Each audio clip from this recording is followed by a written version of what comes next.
নমস্কাৰ, মই জাহ্নুজ্যোতি হাজৰিকাই আপোনাক মোৰ চেনেলত গৰম ৱেলকাম জনাইছোঁ।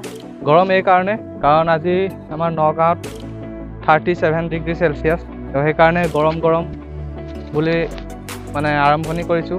বাৰু ঠিক আছে, আপোনালোকেতো বহুত ফেমাছ জেগা দেখিছে, ব্লগত বহুত ধুনীয়া ফেমাছ জেগা দেখিছে। আজি আমি আপোনালোকক আমাৰ লোকেল জেগা দেখাম। ইমান ফেমাছ নহয়, কিন্তু দেখাত ফেমাছ জেগাতকৈ মানে কমো নহয়।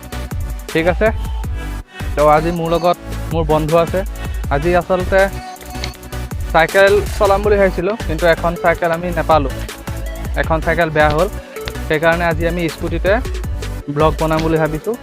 আৰু আপোনালোকে যদি ভিডিঅ'টো চাই ভাল পায় তেনেহ'লে চেনেলটো ছাবস্ক্ৰাইব কৰিব আৰু ভিডিঅ'টো শ্বেয়াৰ কৰিবলৈ নাপাহৰিব। ঠিক আছে, এতিয়া আপুনি ভিডিঅ'টো এনজয় কৰক। Thank U.